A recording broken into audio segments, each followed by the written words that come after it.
tegede naye emyaka abiri ati music gwe yakuba paka sawa zino gwe tuliko kituufu waliwo amusinga ku TikTok okutunda tekulika sina ku TikTok okwo lunaku bakuba oluyimba lwe music aina music kakati Kafeero oyo amala okuba ebintu bye waliwo omusajja bamuyita Dick Dikula yaliwe najja nankumbi awo Kafeero wakuba ennyo Dick oyo natandika okugenda okugegenya ennyimba ze bano nagwe oli wa myaka kigwe wenjogera nawe omanyi abasajja bayitanga badikula abatekangamu ebigoye mu mbuto twasasulanga nusu bitano bala bakusomero kati njogera na mukulu munnange kati abasajja abo wali musajja bamuyitanga Dickson Dikula ng'agegenya ennyimba za Kafeero ngera terevo nakolwa lero nkomyewo ne muganda wange Dragon luli ebibuuzo byali bingi atwaleka tubabuuzizza ekibuuzo ku Bebe Cool Chameleone twamuggyako tubuuza Bebe Cool ne Bobi Wine ani asinga ekibuuzo ekyo abasinga mwaddamu ansa ze mwaddamu ne tukyagenda mu maaso nga tubabuuza ekibuuzo ekyo mpaka tunafuna comments eziwerera ddala tubabuulire kati olwaleero tuzze kwebuuza era mumanye babinyunnyo badde mutamanyi Paulo Kafeero omugenzi yaani kwa mumanyi Paulo Kafeero muulize nyimba alumbe zaya ne muuliriza ki nenga temumanyi yaani omutuufu kati yo tukuleetedde tuzzeeyo wansi emabega tukuleetedde Paulo Kafeero yaani Dragon soko muze kuba tulaba ababutulaba sabisa nnyo okubaddamu balaba neera lunaku lwakutaano twabasuubiza nti okubagwamu lwakutaano tulina obeerawo weekend yonna mutuwulire mutandike kumade mutemeteme ensobi ze tukoze mututereeze manyi buli omu mututambulira mu kusobya kituufu nate ati twagala kyetekako nnyo tujja sobya buli kimu obiseyiseemu mututereeze nnyo so Dragon King nkomyewo neera omanyi kiba kirungi nnyo nowa ku bantu kuba abantu bakuba ebintu bino ne bakuba laafu so fwe twagala tudikingeko munda wali tulabe emirandira Kafeero yaani actually Kafeero no njagala tumutambuleko ndowooza olugendo olusinga olunene tujjamu kuba mu bitundutundu ekitundu kya leero kyokka kisooka endowooza tumukuba okuva we yazaalibwa ndowooza paka we yatandikira okuba ow'ettutumu abantu we batandika omutegeera Kafeero yaani nga kye twagala tukole ebintu bino n'obwegendereza bakulu bannaffe oba bakulu baffe abatusingako temutukwata nsobi kuba naffe bye tugenda okwogerako saawa zino si bye byenkomeredde abo bennyini bannannyini bitugamba tukola bisaaki ne tubisangayo so kyenjagala oterezeemu sagala ogambe mutuze kwogera ku Paulo Kafeero omusajja muwe taito ze zonna Principal Job Kafeero no omusajja oyo muwa amannya go gamale bamuyita Golden Boy of Africa Job Paulo Kafeero maanyi ganjegere yes yali mutuwa omusajja maanyi ganjegere ekigambo ekyo kiva mu basajja abamanyi nnyo okusuna jjita Kafeero yali mukugu nnyo mu jjita ng'asobola ogyogeza kyonna ky'oba oyagala kyonna n'akikuba ku mmeeza ekitegeeza nti yagenda ng'ebitiibwa bamutikkira bitikkire nga ye jjukira ye kanjogeremu bubi omanyifu abantu mu bulamu otusinza okuba nnyo nga tuli hambo nnyo okimanyi batuyita basiru bagamba oyo musiru Kafeero paka leero luno teri bamutegedde bulungi kabebera abaana be kuba yali very simple yali hambo nnyo abasinga ne bategeera oba ne balowooza mbu yali musiru yali mugezi kuba buli kiyawulirangako nti kimukwatako yakikubamu oluyimba so ekyo nkitereezezza musagala bagambe mu musajja era ne bino birabo ebiriwo sagala bigendamu era byogerako Kafeero ye yabikola lwaki singa teyabikola kuba yali amanyi nti ebimu si bibye nakkiriza n'atambula nabyo kwalina n'oluyimba we yagamba nti abaana be bonna babe okitegedde kasi oli omukyala amuleetera nti ono wuwo akkiriza bukkiriza kiba kiraga nti omuntu yenna abanga ali hambo n'abakyala bamuzanyira ku bwongo manyi bakyala bano si balungi nnyo ate si babi nnyo kuba be batubeeza era be baatuzaala naye kiba kibi nnyo bamaama baffe kye bakola kati saawa zino abina ebiriwo omusajja ku kitiibwa kyalina Golden Boy of Africa kuba omudaali gwa Golden Boy yali agulina era yanja kubulira baki yagufuna n'engogi yagujjayo ku bintu bye yali akoze tebandi mugjeeyo ffe tetwagala agenda mu details abo ffe tetuli ba family zaabwe naye okimanyi ne kati nfunye essimu enkubibwa yes omuwala ali Bukoma Nsimbi nti Kafeero yafanga ine emyaka 13 naye nga naye ayagala bamuggyeko musaayi kuba maama we yafa naye nga yamuleka amugambye nti Kafeero ye taatawo era ne Kafeero bwe yagendanga e Bukomansimbi okuba endongo nga amulaba ng'era amusisinkana so bakyajja jo baakebedde 23 kati bugenze okkeera leero nga beeyongeddeko era Balamu yabagambye yabongedde omukisa ne leero ne leero bagende minisita Balamu nkwebazaako nti buli awulira nti mwana wa Kafeero ajje emanyi wali ekibaddewo nga tewali sampo kwennyini kubasinzira agamba nti tukole kino ne batuuka okunyigiriza embeera bajjeyo omusajja ku kitiibwa kyaliko tebandi mugjeeyo naye kyabadde kibakakatako bamugjeyo kati teri agenda gamba simanyi obugere bwange enviiri si zange ekyo kyawedde era ffe tulinde bulinzi wiiki ejja buli kimu kijja kuba kiri open wenda wulira emiranga wiiki ejja gwe kikozesa wayo nojja muwulira nga bulijjo abeeyiteekoko empanga baba wandudde onaawulira mu maaso awo wiiki ejja weeba eweddeko actually ne wiiki ejja we tunaaba tukomye wano kuba mufaide tujja bakoonako katono tubabuulire n'ebibaddewo kuba nze mbimanyi nganze kuba gwe okimanyi bulungi risaaki zange zenkola ziba ntuufu kakati tutandike Kafeero yazaalibwa Kafeero yaani omusajja Kafeero olunaku 27 ogw'omusanvu 1970 omusajja Prince Job Paulo Kafeero 27 ogw'omusanvu 1970 Prince Job lwalabika ku nsi wano era okumanya nti nga sinagendayo wala nnyo okumanya nti omusajja ono yalina ebyafaayo mu bintu bye byonna mwalimu 75 mbuuza gitya yazaalibwa 19 yazaalibwa 27 ogw'omusanvu 1970 n'afa nga 17 ogw'okutaano 27 ako badde okamanyi badde sikamanyi kitegeeza obudde buno senga wali senga alina emyaka 46 okitegedde ekitegeeza nti Kafeero yafanga mulenzi muto yafa muto naye abaali tebamusemberedde bafa abaali abato ku biseera ebyo twali tulaba omusajja omukadde lwaki ennyimba ze za kikadde nnyo wenzijja olaba nze saasira bano abaana bakuba ebintu bino ebitategeerekeka olaba Kafeero ensingo okubya musajja saagala oyogere ku musajja wamwe mwana wange wekawempe kapeke simwinaako buzibu naye nze ngamba bagamba bino kwata ku mpale sika empale kwata mu mabiina biki nti ekiseera kijja tuuka Kafeero yayimba ennyimba z'amakulu ze tuliko yayimba Walumbe Zaaya ng'alina emyaka 24 myaka 24 obudde buno so atunula weekubekubemu kiki kyokoze ekyenkana oluyimbo era nze nsaasira abalenzi ba ssaawa zino ba artist baffe oluyimba olulimi lwange si lwa muntu mukulu yalina oluyimba bw'oluwulira kwegamba yateekateeka obulamu kuba yali abumanyi nkujjira Kafeero wamala okuzaalibwa 1970 n'agendako ku ssomero ssebo tulowooza nti teyayitayo yasomako primary eno yagimalako ne secondary yalingizayo katono ng'ekitone kimusika oba fiizi taata waabwe kyeka yali talina buvunaanyizibwa bumala kuba ebiseera mu maaso awo naye sitole wali ogiwuliddeko nti yatuuka n'ekisa ekigaa nti gwe toli wange simanyi omusaayi omubolereze ne mutabanyi we n'amukubamu ennyimba ffe bye twagala mmanya saawa zino kuba bonna kati bagenzi Mungu abasasira ebyabasobako nti Kafeero wakeera ku makya alina muganda we bamuyita Grace mwannyina yali afumbiddwa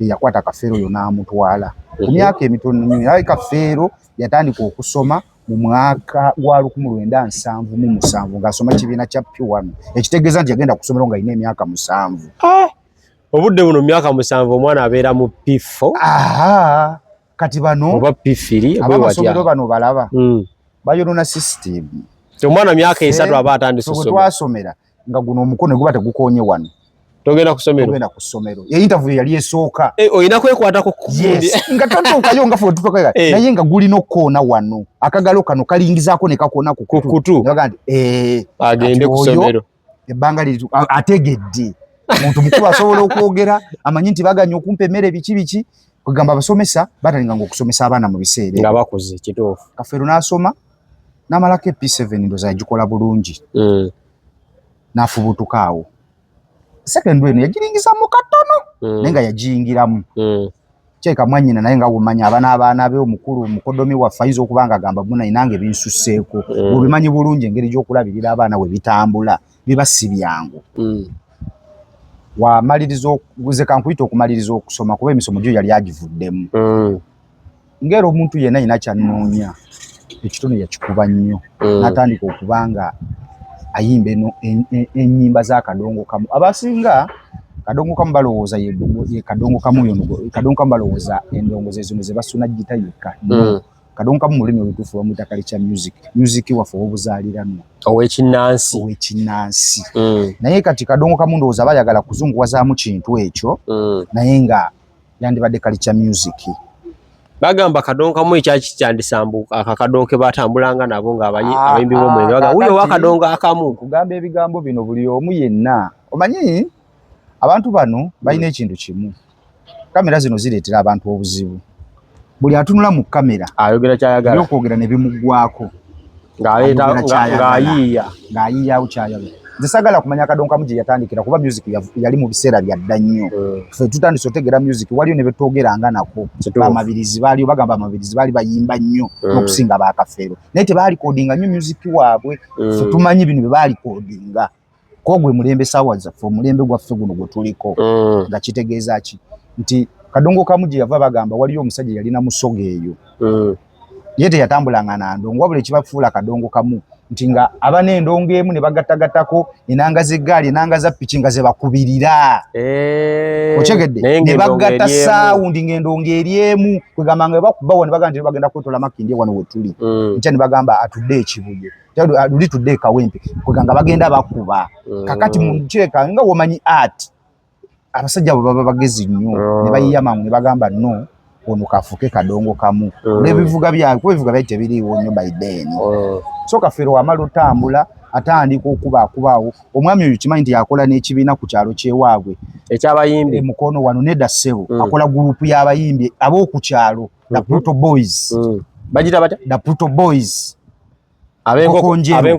Nkokonjeru ebiseera bye yali mukono nga naye nga omanyi abasajja baffe baamala ne bagitemaatema kati ndowooza eyinza okuba nga eringa Buyukwe mukyagwe wali eri wansi yes kati ye Buyukwe naye nga luli yali mukono waba tebannagitemaatema kakati omusajja oyo akuba endongondo yezo yagikuba emyaka ndowooza ng'esatu ku kyalo okwo nga be bakwana abakazi abalungi nga be b'amaanyi kubanga Kadongo Kamu nga yaliko ate nga Kadongo Kamu siga nti yaliko yendongo ezaaliwo n'abakongo nga be bakubakuba wano kati nga bano bannayuganda bawulira essanyu nga Prince Job Paulo Kafeero ayimbye oluganda lwe bategera n'akubirako n'endongo bagamba naffe bino tubisobola kati bagamba tulina okwagala abaffe so ne batandika ekintu kyabwe mu mpolampola akuba nga n'emikolo gyose bamupangisa ne bamuwaayo ebbiri z'ebiseera ebyo n'abayisaamu kati no ssebo ebbiri ezo zenjogera ndowooza kati ndowooza ga 25 oba 3 tegayingira 5 okitegedde webale kunyamba ndi ogayingira 5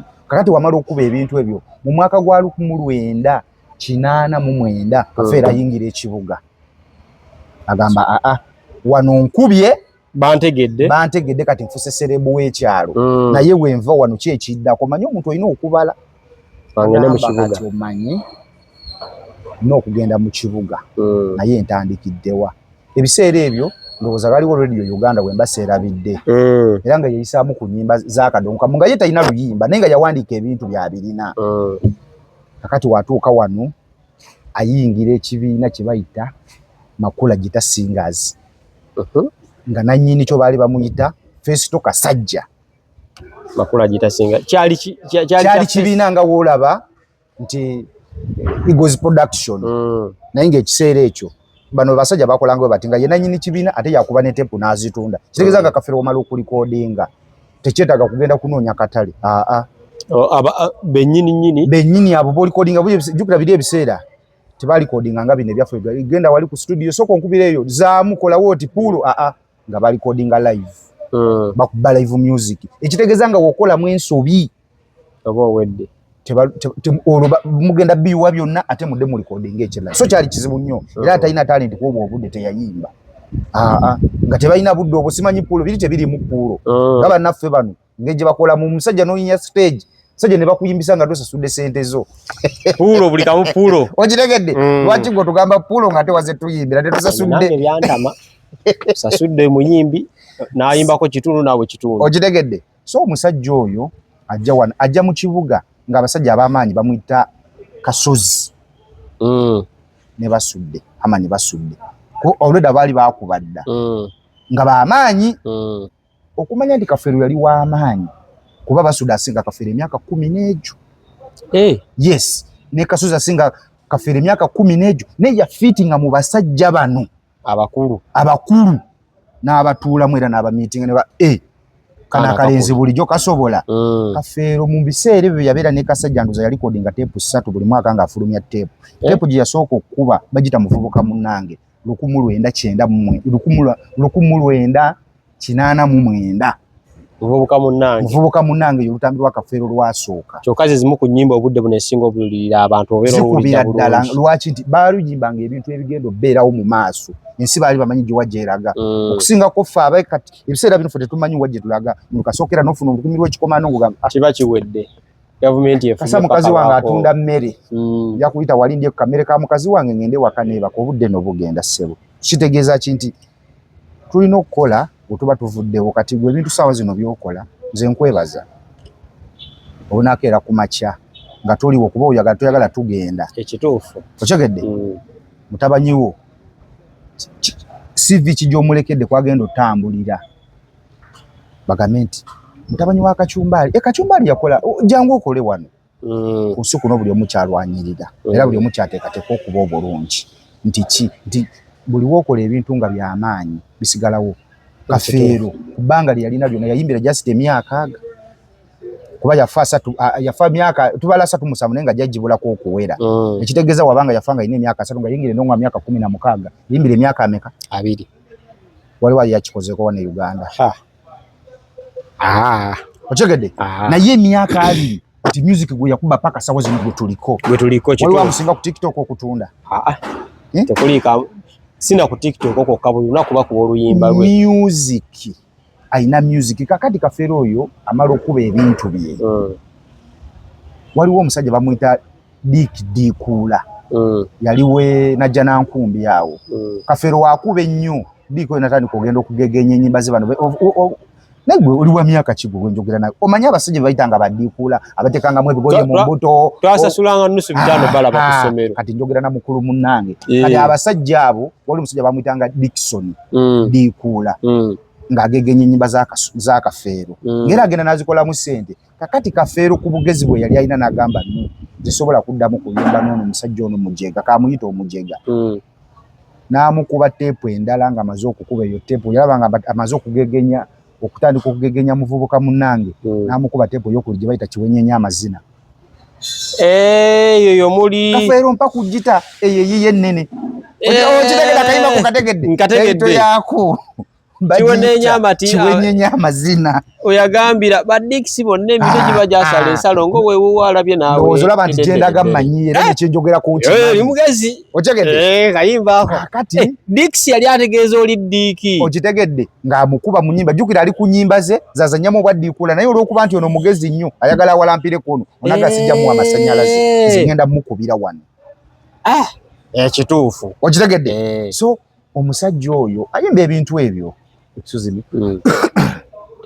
Baba bali ne Baasu kuba Baasu yali nnyo mukwano gwe ng'ate Kafeero atya nnyo ba Baasu ne Kasozi nti be bamanyi nnyo endongosi nga ye ng'era bo bakugu ku ye kuba Kafeero yalina obunafu bwe ye yali tamanyi nti w'amaanyi olw'ensonga nti Sebata bonna yali abasinga eddoboozi ne hits nga nnyingi nnyo basudde nga ye ali ku mutwe nga mu kuwandiika wano ennyimba bwekyatutudde wano ennyimba nga 3 ziwedde nga ye wa mutwe nnyo omutwe gwe nga mugumu nnyo ng'ate awandiika babatuddemu kuba bo bagamba waliwo omukyala Bisirikirwa yabeeranga wali eri Maganjo nga ne bamukabya babeerayo Baasu najja nagamba Kafeero jja tugendeko ku nnyanja tuyiye ku nnyimba bagenda ng'eyo gabambu bwe bagambanga bakazi baabwe nze gisaali titugenda oba ennyimba baziyizanga ku nnyanja ne basimbawo ne ya Uganda Walagi kuba bonna baali bayiwamu ne batandika okukyekola kakati baba batudde Baasu agamba naye Pawulo okimanyi nti oli kayimbi kalungi kuba kaali kalenzi naye kijja kulabika bubi nnyo nga tolina kyolese ku nsi wano. Yamugamba oli kayimbi kalungi nnyo. Palaso yakigamba Ssaalongo Siraaji n'akaaba. Gamba Ssaalongo Siraaji abayimbi bayimba naye oyimba. Waliwo munnange omulala kanzireko mabega. Waliwo munnange ewala eyesiba ku Moze Radio n'agamba bagamba banaye muyimba naye gundi oyimba. Bakigamba Ssaalongo Siraaji yali afudde. So ati ono basudde akigamba Kafeero. Kigamba Kafeero. Amugamba naye kijja kulabika bubi nnyo uve mu nsi muno nga tolina kyoleseewo. Kikyengezaako nti twaniriza nnyo ne tukola ebintu ebizimba ku bantu. Era tuula tulabe ekiddako. Oluyimba walumba ezzaaya. Wembasa erimbye mulimu ekalamu ya Bbaasu. Basudde yamukwatiramu. Oluyimba olwo baalugatta. Waliwo omusajja gwe bayita bamuyitaani Mabirizi mwennyini. Wembasa erimbye aba comment section mujja tuterezaamu. Yayimba oluyimba walumba ezzaaya mu kusooka yali ani? Waliwo Mabirizi gundi agamba yaluwandiika sekandi. Mabirizi n'aluyimbamu then ne Basudde. Kati gwe tokiraba nti kiba tekisoboka kati sekandi tena wakwataganira ne Mabirizi. Story ye Mabirizi ate erimu mabegamu. Sekandi ayina ennyimba ze yawandiika. Yawandiikira Pawulo zo weezirira ngenda zoogerako. Sagala nnyo kugenda mu details kuba ffe tetwaliyo. Naye ekintu kino kyawalumba ezzaaya kino kirimu emitwe mingi. Otegedde naye nga idea yava ku mukulu Bbaasu. Yamugamba tutandike okuyimba ebizimba abantu. Bbaasu ye nga azikubye nga zikwata ennyingo ye yali abuulirira nnyo abantu. Kati Kafeero ye yajja n'ebintu nti mbabuulirira ne mbaleka wano ne nzija mu nnaku nenva mu nnaku nenzira mu mukwano. Kugamba yali ne munnaku ate ne muziniramu. Ne munnaku ate ne muziniramu. Kitegeeza kiti artist yenna aba alina okulaba abantu be kiki ekibasanyusa. Kyova olaba nti Bbaasu yali w'amaanyi nnyo naye abantu abasinga Kafeero yabaswaza nnyo nti Kafeero ate kati ssaawa zino amaanyi ge gaalabika nnyo ng'amaze ovaawo. Kituufu. Otegedde mu kusooka tebaamuwa budde oba engeri gye yabeerangamu mutamiivu ate kati gwe kankubulira ekintu kimu. Artist yenna alina kubeera ate nga Kafeero oba oyagala okuggusa ky'olina okuggusa. Olina obbeera buli lw'obeerako nti oli smart nnyo buli mu kimu tomalaako. Kafeero yali mugezi. Ye statement gye nsosokolera wali mu kusooka negamba fe abantu abasirise nnyo oba bali hambe ennyo bantu batuyita bajega. Tetuba bajega. Kati abasajja bali balina ekintu kye bakola nga bo bagamba wenakeera ku makya ne bandaba nti mu kifaananyi kino wekiti ne wekiti. Bajja tandika okundaba ng'omugezi ennyo oyinza n'okweganga sifunye bye njagala. Kati Kafeero no ensi emutegeera etya bw'ati na sparkinga. Kakati Kafeero oledi yali akubye. Idea ya walumba ezzaaya eyo ndowooza bagituulamu 9/2/93.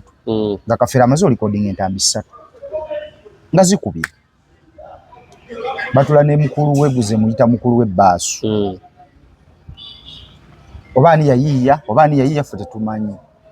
Soko oyimiriza. It's okay. Kiba kitegeeza ki? Ffe tuwulira ebyaliwo. Babiri abagenzi bonna be bamanyi ekyaliwo ekituufu. Wabula ffe tumanyi oluyimba lwa Kafeero. Period. Kaakati okumanya nti omulenzi oyo Prince Job Paul Kafeero maanyi ganjegere yali watta bw'amala okulikodinga oluyimba 94. Ndowooza wano e Uganda lwa ku bayimbi bafire Bongo Lutaya abagendangako e Bulaayi eyo bagye baali bayimba ebintu byabwe. Kafeero yasooka okuba nominated mu award 9 mwezi mu Uganda wano ng'ate yakuba kadongo kamu. Waliwo abagenda okumbuuza abatategeera bulungi nti bali bategeera Oluganda music language. Twazina wano Polokoto, mwazina Benan Pose mubimanyi? Wipolo Panga mubimanyi? Bannannyini bo babimanya naye music nti ayina olulimi buli omu lwatunuulira. Otunuulira walumba ezzaayo engeri gye baamukola ng'ovuddeko mukuwuliza okuyimba ne video engeri gye bagikola otegeera nti kituufu abantu baali bafa era abantu balwadde. kakati munnaye Kafeero amala ofuna nomination ya award eyo 94 mu Cairo si bya Uganda sewo Egypt ekibuga bakiyita Cairo bamuteekera tujja kuŋŋamba nti olw'ensonga tewaali ssente oba ennyonyi zaali za bbula nti baagimuleetera no abantu batuka okuteekera bakuteekedde mu award naawe kennyini tosobola kugaana kweteekamu tiketi ekituufu Kafeero yalinnya n'agenda n'agijjayo n'afuuka Golden Boy of Africa kuba omudaali gwa Gold yajja nagwo mwemeka akati awo amaze okutandika okulabisa bano nti kati ate nze ndi mulala munnyo Walumbe zaaye muweesa omudaali ogwo 94 wali tonnazaalibwa kireke bakulu banange bajja kitegeera oluyimba lwadde ebbanga eryo luyimba lwadda naye lulungi ne kati ate lwe lusinga lukubira ddala paka leero nti yateekateeka message oba olaba mu nnaku nga tuli mu nnaku yaffe zino omuntu atugenzeeko kati kampiseeko kale waliwo omwana waffe eyo saidi ze ye Busogo manyize music ye namugoberera mu Uganda yonna babadde bamuyita Bikolobero abadde akuba mu gurupu yaba waliwo gwe bayita Joy Tabula baana bali awo si Joy Tabula producer waliwo oli oba Joy Tabula something like that bali jinje balina gurupu eringa ba Street Boy abegatta bakuba endongo nno bo mwattu akazona nazikuba nazimalawo bo bamanyi by accidental omwana yatugenzeeko yafudde rest in peace bro nze Bikolobero yafudde mu myaka emito ennyo embasa erimbye 23 era mujja munoonyaako n'abatamanyi nyimba mutaginge wansi mujja zitula ngira wansi awo nyimba z'oyo omwana nti music ono abasajja bakolanga music nga bamanyi ebiddako oyo omwana wogenda no following interviews ezisembyeyo yabadde akyogera lunye n'agamba ngenda ffa Bikolobero ngenda ffa lwaki ogenda ffa nti muganda wange olw'okuba nazimbye akayumba ankola waati ne waati yagenda mu biki ayagala bugagga naye nga balaba nze mutu omugezi nze gwayagala otwala sole zabadde nnyingi omanyize nfolunga nnyo sole z'abantu kuba kati ebyo si bya interview no nti ye yagwako eddalo ennaku ndowooza nga nnyo emabega nga tannafa kati yakwandibadde ng'okuteera obulamu bwe bwazze engulu ate bwazze ne lumutwala butwazi rest in peace bro so kiba kiraga nti Kafeero wamala okuba ebintu Uganda Katonda amaze ogikakasa Walumbe Luzaayo yakola nnyo ne kati akyakola ekituufu tuli mu 9 mwemeka mwena Kafeero yatuula agamba kati Uganda emaze okunzikiriza nti ndi waddala 97 atukuba omwana w'omuzungu mwana w'omuzungu yatuyitamu gundi eyo yekwe kuli ne Movia kwalubamu okwo kuliko ennyimba nnyingi omanyi ffe kati bano baana ba TikTok batuyamba ennaku zino bazitugirayo naye mu kusooka twawulirangako ennyimba ezisookako oba taito gye baluwanga nti alubamu eno oba olutambi luno mwana w'omuzungu kati akuba taito eyo oba oluyimba olwo olwali lwa ddala ndowooza ku gundi okwo kwe kulina oluyimba lwa mwannyinaze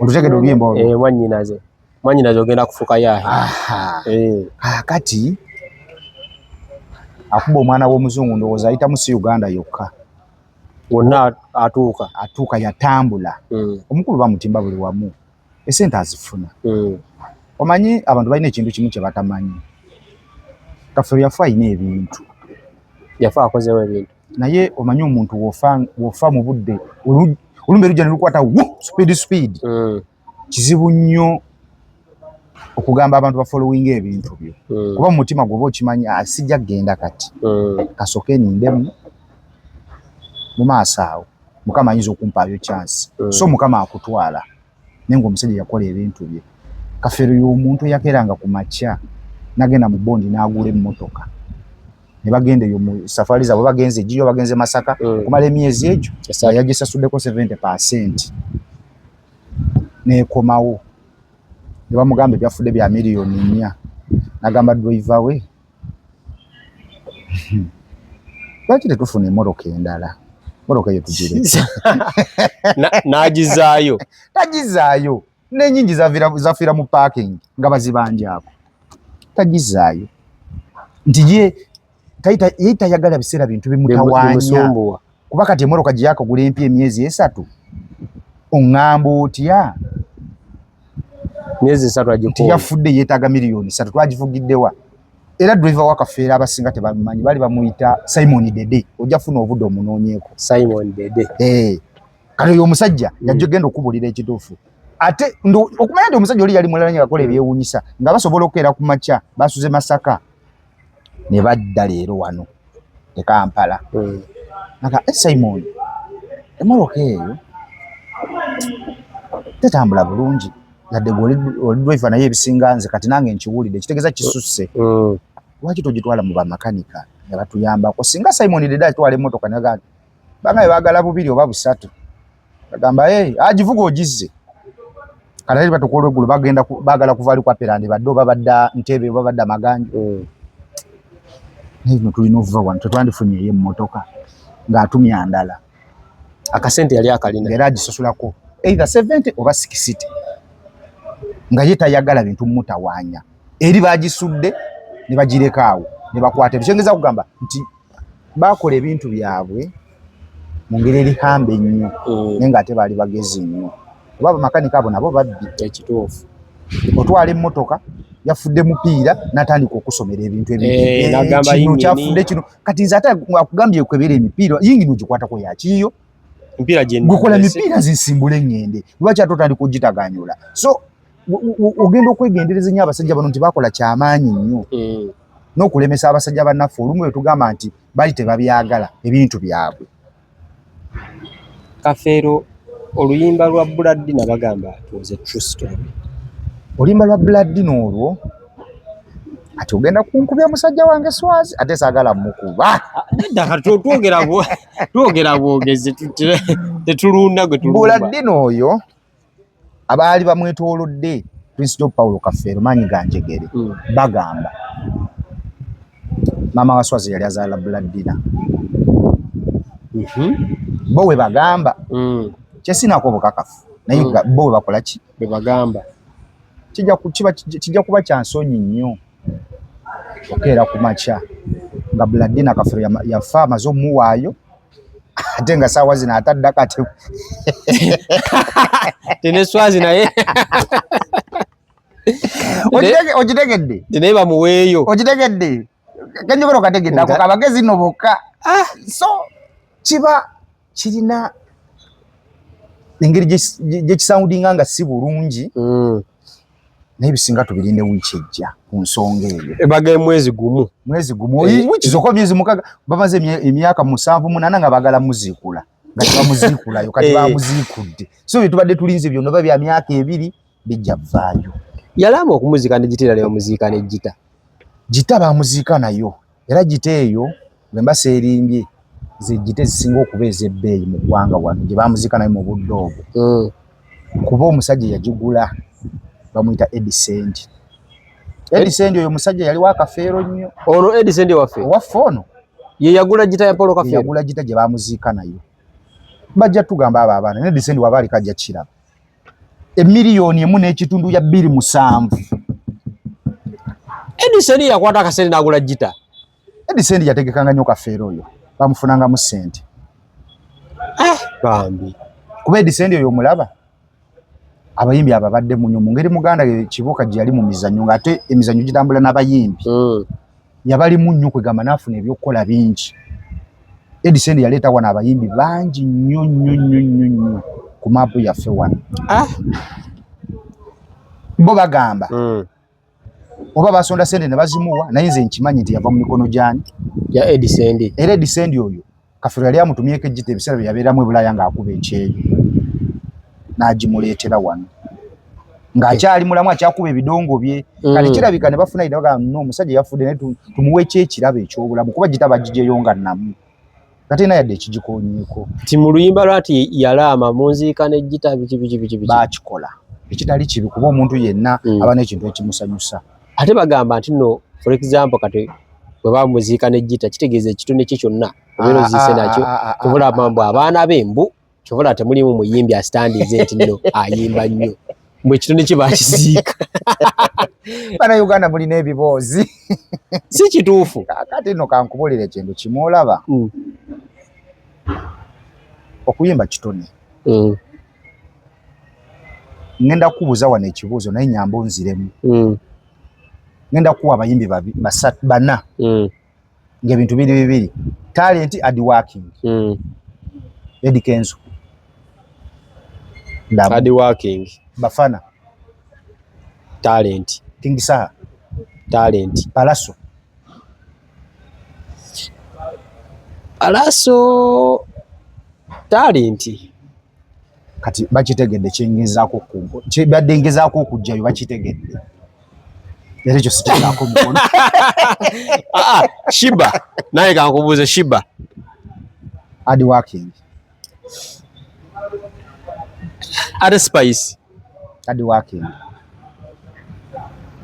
Jasmine. Somehow talent. Cindy. Talent. Nabo bakitegedde. Oyagala njo kyenzeka. Osetinga. Ani ayo kyayekka. Naye bajja kuvuma. Anze kyokuvuma sina buzibu omanyi lwaki? Bana waliwo kino kye tukola bangi abakikola naye ate tebaba wabudde kubiwuliriza na kubira. But bagamba hard working but beats talent. Olaba omusajja gwe bayita Cristiano Ronaldo ne Messi. Cristiano Ronaldo singa takola nnyo training kuba hard working tasobola kusemberera musajja oli. Messi talent eyaddala kuba ye ne waba atambula butambuzi wati kimulabika. Olaba akapiira mwekali. Ronaldo hard working. Ate n'omuntu yenna gwe bajjayo ne bamugamba nti hard working naye nga yakimakinga nakyo si kyangu. Si kyangu hard working nga yakimakinga. Era tujja kufuna pulogulaamu lumu tutuulemu wano. Tugenda kuleeta ennyimba z'abayimbi nja wiiki ejjo oba mu maaso awo tujja kutambulirako ku bayimbi ba dansolo. Nze nkubuulira ennyimba n'oli lwaki asinga oli tujja kufuna pulogulaamu eyo tukikole. Kubanze music mumanyi. Waliwo abayita ba king of dancehall, aba ne bayita bakabaka ba bendongo. Tujja bavunula ku olwo. Omanyi wano osobola okwegattagatta awo ne wegattagatta ne wetereka. Tulina ba King Michael beyita ba king. Tulina bafana. Tulina tujja bamenya n'omuntu musunsule tumulage ensonga lwaki w'amaanyi kwono. Kuba abasajja betwogerako kati batwalwanyira ndongo. King Michael talwanyira ndongo. Yakola ebintu bye byonna nabimala. Bafana talwanyira ndongo. Ebintu bye nabimala. Bali bulungi. Budwe nafu bali bulungi. Ffe tukera ku makya ne tugamba nti gundi asingako gundi olw'ensonga weeti ne weeti. Naye ono naye kyolina omanya ku nsi kuno kabeera omunafu akulina kyakusingako. Ekituufu. Okitegedde? Osobola okuba nga oli w'amaanyi nnyo mu kuyimba. Okitegedde? Naye nga munnaaye tosobola kwekubira ngatto ddagala. Era onoonyayo omusajja ow'okukyala